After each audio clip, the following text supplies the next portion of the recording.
every month, guys, we change our filter to avoid allergy because there's so much going on in Texas for allergy.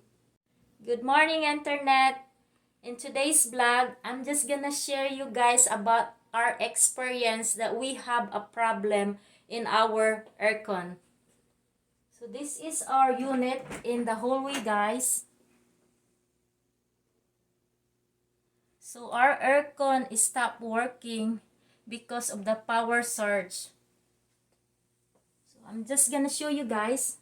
So what happened, we have twice ran out and we noticed our house getting hot. So my husband came here just to check our filter. So my husband came here. I'll just show you guys. So this is the filter here. When he checked, let's see. So when he checked the filter, guys, the filter damaged and crumbled. And we noticed a moisture here, water. And it's sad to say it's weekend and there is no office hour to call the aircon technician, guys.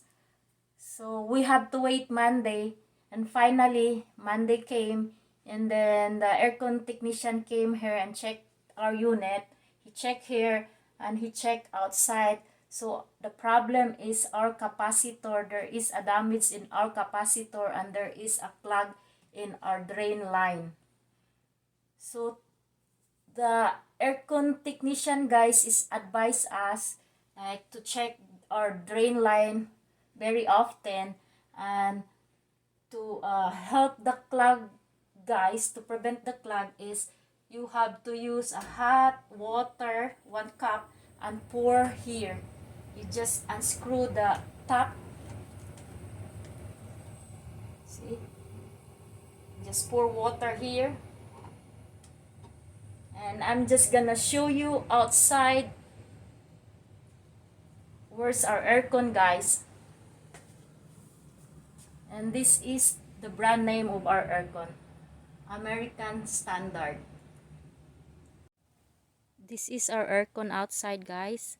So the aircon technician came here and checked our capacitor. He opened this box here. This is where the capacitor is. He found out that our capacitor is damaged. So he changed the capacitor. And as I explained earlier about the drain line, he looked for a drain line here. He dig because we have already a grass growing. So he looked for the pipe. It's not straight. Our pipe is not straight. He just like look in here, and the water that he poured out there, it came out in this pipe here. This is where the water come out.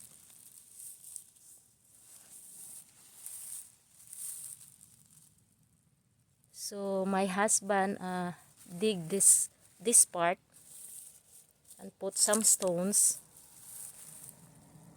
so it's easy for us to see when it happen again. Our drain pipe is clogged, so all we need to do, just flush with hot water, guys.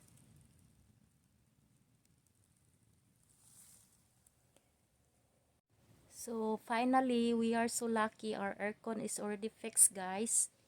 And that's not only the problem, the clog, but also our capacitor in our aircon, guys.